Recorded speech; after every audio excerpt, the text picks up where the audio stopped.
Channel को like, subscribe और share कीजिए। आज की डिक्टेशन स्टार्ट होगी 2 सेकंड बाद। यह शीर्षक प्रवाह के विरुद्ध भले ही प्रतीत होता हो, देश के हित में है।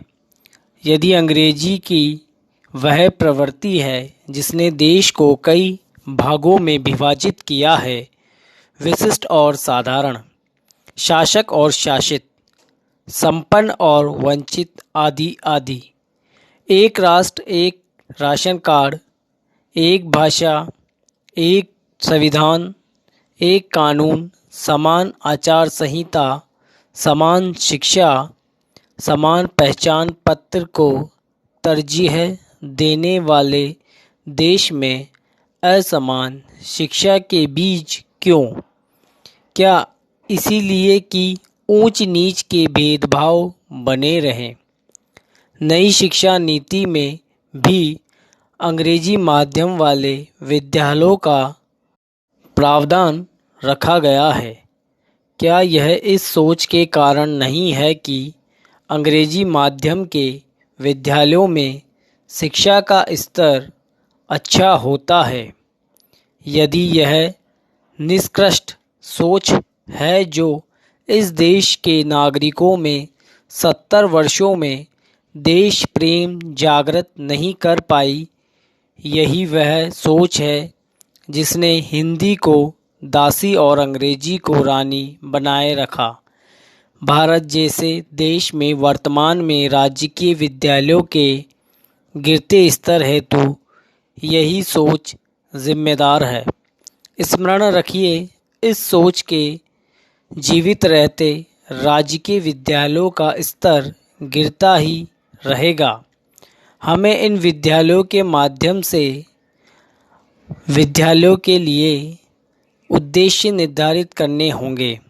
हिंदी माध्यम विद्यालय तथा अंग्रेजी माध्यम वाले विद्यालयों में पहला उद्देश्य का अंतर तो यही होगा कि हमें अंग्रेजी के अधिक दक्षता वाले छात्र व विद्यालय चाहिए। आश्चर्य यह है कि इनके उत्पादों को अधिक अच्छे अवसर देश विदेश में मिले। यह शासन प्रशासन और विभिन्न व्यवसायों के उद्योगों धंधों में ज़्यादा अच्छा काम करें। इसके विपरीत जो हिंदी माध्यम से पढ़े वे सर्वश्रेष्ठ बन सके। मात्र आपदाओं के अतिरिक्त यह विद्यालय राजकीय क्षेत्र में होंगे और निजी क्षेत्र में भी। सरकारी क्षेत्र में छात्रा का चयन होगा, यानी हर एक को अवसर नहीं मिल सकता।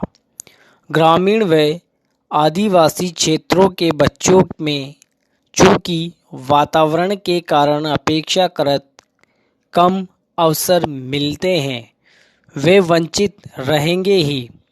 सरकारी विद्यालयों में प्रवेश का आधार ही वर्ग भेद पैदा करेगा। शुल्क में समानता रखने के बावजूद सरकारी स्कूलों में भी अंग्रेजी के शिक्षक चाहिए।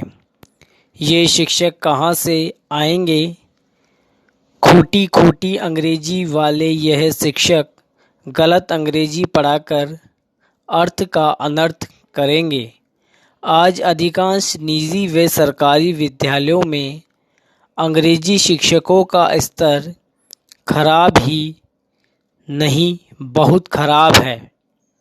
वे अंग्रेजी नहीं पढ़ाते, वे हिंदी पढ़ाते हैं और हिंदी भी अशुद्ध। उनका हर विषय शिक्षण अनुवाद पद्धति पर आधारित है। ऐसे वर्ण शंकर अंग्रेजी शिक्षकों से क्या लाभ हो जो न सही अंग्रेजी बोल सकते हैं और न हिंदी। अजी साहब, वे तो हिंदी भाषा को भी सामाजिक ज्ञान की तरह पढ़ाते हैं। उन्हें हिंदी भाषा शिक्षण के उद्देश्य का ही ध्यान नहीं तो अंग्रेजी में विषय शिक्षण वे कैसे कर पाएंगे। शिक्षक का स्तर निश्चय ही स्वतंत्रता से पूर्व अच्छा था। आज तो वह रसताल में जा चुका है। हाँ, निश्चय ही अपवादों को छोड़कर अंग्रेजी माध्यम से पढ़ाने के लिए सभी विद्यालयों में प्रचुर पाठ्य सामग्री उपलब्ध करानी होगी। मात्र पाठ्य पुस्तकें ही नहीं, शैक्षणिक सहायक सामग्री भी यथा मानचित्र, पुस्तिकाएं आदि। भवन निश्चय ही जैसे भी होंगे अवरोध ही बनेंगे। हमें मालूम है कि आज देश के में तरह तरह के विद्यालय हैं। सरकारी विद्यालय केंद्र व राज्य सरकारें अलग अलग तरह से संचालित करते हैं। एक श्रृंखला नवोदय विद्यालय की अलग है। निजी विद्यालय में प्रतिष्ठा स्टॉप।